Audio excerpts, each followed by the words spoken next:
Дали знаете каде се патувал Марко Поло? Марко Поло бил трговец и истражувач кој патувал низ далечниот исток и Кина во поголемиот дел од својот живот.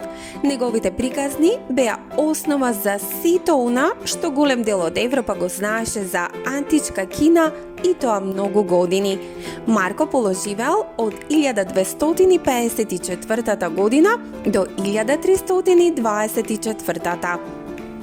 Марко е роден во Венеција, Италија во 1254 година.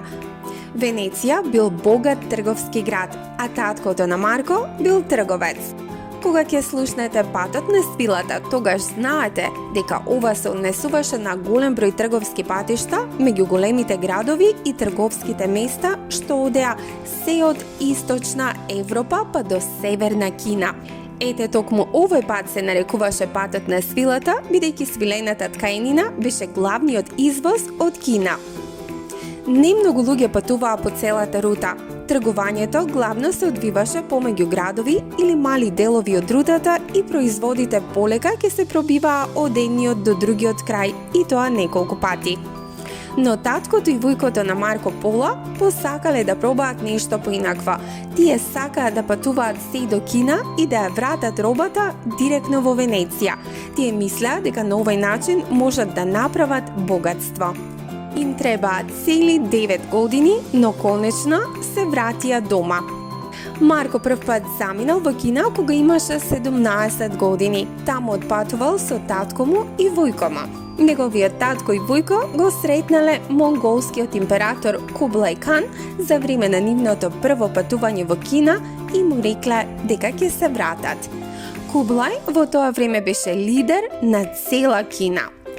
На Марко Поло му требаа 3 години да стигне до Кина. На патот тој посети многу големи градови и виде многу места, вклучувајќи го светиот град Ерусалим, планините на Хиндукуш, Персија и пустината Гоби.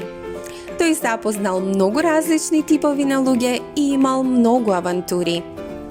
Марко живеел во Кина многу години и научил да го зборува јазикот. Тој патувал низ Кина како гласник и шпион за Кублај Кан. Тој дури патувал далеку на југ до местото каде што денес се Мијанмар и Виетнам.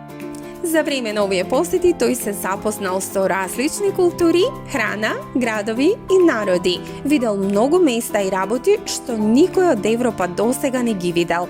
Марко бил фасциниран од богатството и луксузот на кинеските градови и од дворот на Кублај Кан. Се, од храната до луѓето, до животните, како и орангутаните и носорозите, беа нови и интересни за Марко Поло. По 20 години патување, Марко, заедно со неговиот татко и војко, решиле да се упатат дома во Венеција. Тие го напуштиле домот во 1271 година и конечно се вратиле во 1295 година.